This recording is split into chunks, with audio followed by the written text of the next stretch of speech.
Во Кочани се одржа еднодневна информативна работилница на која беа представени можностите за добивање финансиска поддршка во земјоделството и локалниот економски развој преку најновата програма ИПАР-3 на Европската Унија.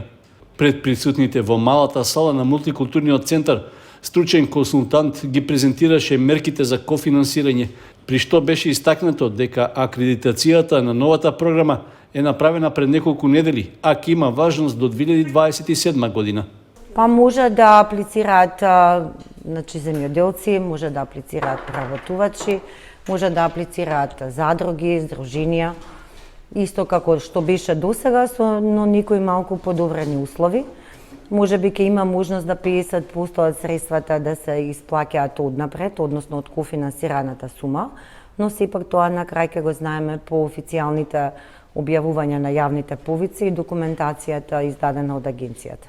Искуството од претходните две ИПАРТ програми покажало голема заинтересираност главно кај земјоделците, при што беа искористени сите средства.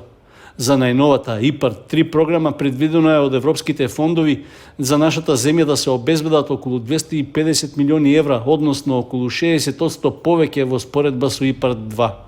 Со нивното искористување се очекуваат многубрени придобивки, меѓу кои и подобрување на стандардот на земјоделците, на пазарната конкурентност и ефикасноста, како и зголемување на вработеноста во руралните средини и подобрување на ветеринарните стандарди и унапредување и заштита на животната средина. Општинската библиотека Искра е носител и организатор на повеќе културни настани со кои се одбележува Меѓународниот ден на литературата за деца. Под мотото "Другарувањето со книгите ни е песна" беше отворен фестивалот на децата, книгите и музиката, на кој ученици од основните и средните училишта се представија со богата литературна и музичко-ритмичка програма. Покрај тоа отворен и мини саем на книгата, ликовна изложба на дела од учениците од сите 5 основни училишта во општината, а беа промовирани и книгите за деца "Ута од планините" и "Неведивата куќа" од Билјана Црвенковска. Проект кој што има своја реализација веќе 11 години, а како проект од национален интерес во културата на Министерството за култура веќе 6-та година поред. Она што сакаме да го посочиме дека ни е посебно задоволство затоа што имаме долгогодишна соработка со сите основни училишта во нашиот град, со детската градинка Павлина Вејанова, со националната установа Центар за култура, од оваа година и со јавната меѓуопштинска установа Центар за социјална работа во Кочани, со детската приватна градинка Амичи и сите заеднички наставниот воспитен кадар, културните работници се вклучија во реализација на програмата. Целта е да ги мотивираме најмладите да читаат книга и да другаруваат со книгите уште од најмлада возраст, затоа што истата ја развива креативноста, имагинацијата, писмените вештини. Сето тоа придонесува појакнување на информатиската писменост и за истражување на библиотечните бази. Во рамки на фестивалската програма е и едукативната работилница "Културното наследство" низ детскиот книжен фонд на кустосот Илинка Атанасова од Археолошкиот музеј на Македонија, како и промоција на книгата "Моите приказни" од писателот за деца Киро Донев. Стручно предавање за есенцијалните вредности на книжевноста за деца ќе одржи професорката Кристина Николова, а предвидена е и промоција на книгата "Дете, тоа гордо звучи" од Весна Мојсова Чепишевска, како и настап на учениците од Основното музичко училиште Ристо Јуруков. Во рамки на фестивалот ќе биде представено и творештвото на црногорскиот писател за деца Жарко Вучиник, како и промоција на неговата најнова книга "Девојчето Тара и волшебното дрво".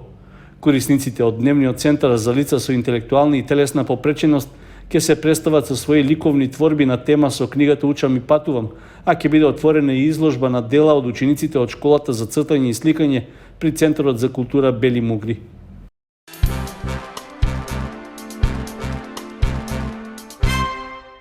По улиците во централното градско подрачје на Кочани во саботата се одржа првата урбана трка Ротари Ран, чиј организатор беше Ротари клубот Кочани Виница.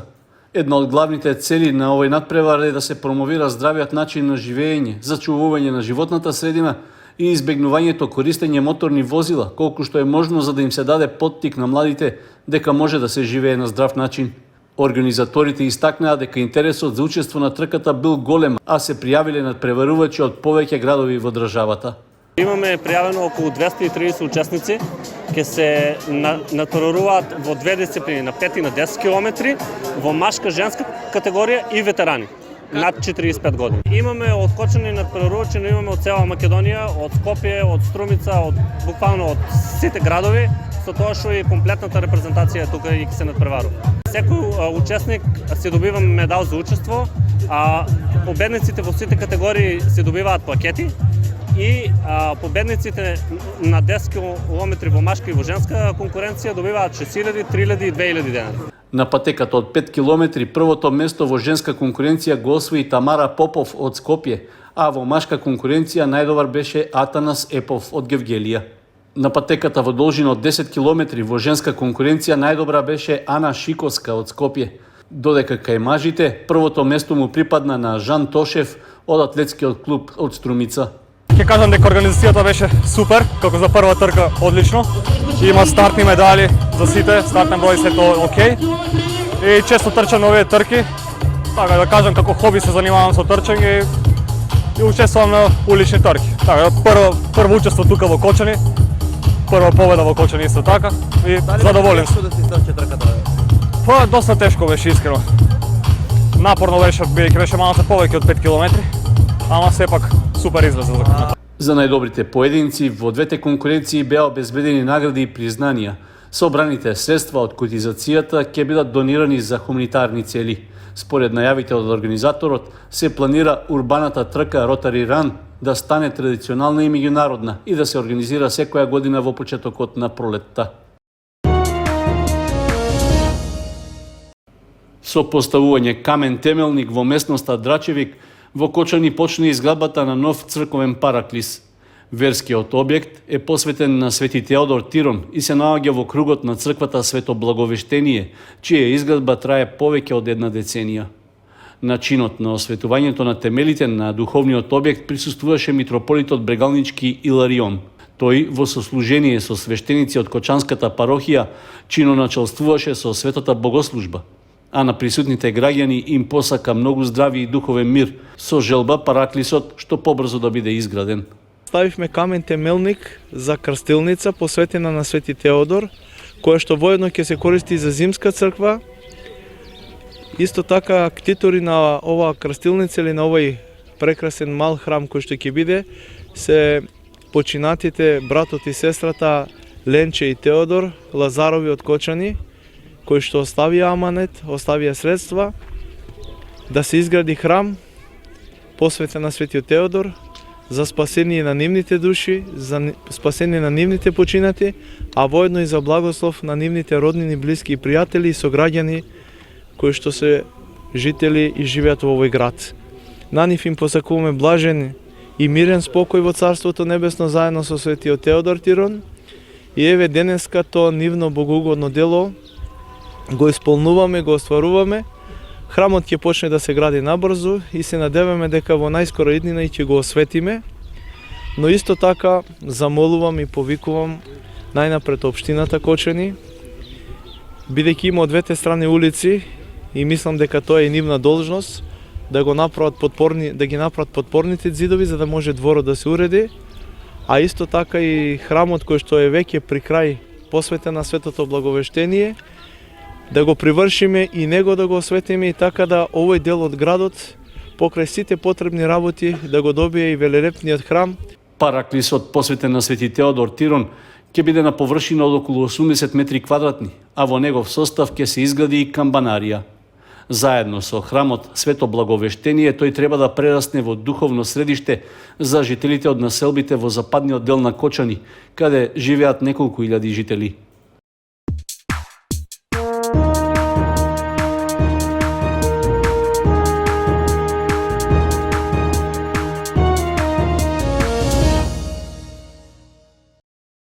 Раководството на боречкиот клуб Спартак упати јавен повик за финансиска и материјална поддршка, со што полесно би се надминала состојбата во која се наоѓа и да се овозможи повторно враќање на старите патеки. Клубот, што е основан пред 50 години, од предизвесен период повторно е заживеан и во него моментно членуваат пионери, кадети, младинци, сениори во сите возрастни категории.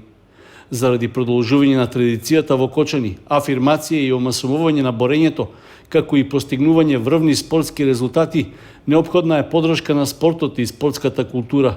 Поради тоа стручниот штаб на Спартак упатува барање за помош и подршка за спортска опрема и реквизити, финансиска помош за подготовка на борачите, како и за реновирање на спортската сала. Помошта може да ја дадат физички или правни лица во зависност од нивната можност. Признание за работењето на новото раководство на Спартак е што неодамна Федерацијата на боречки спортови ја даде довербата да се организираат 2 државни првенства во јуниорска и пионерска конкуренција.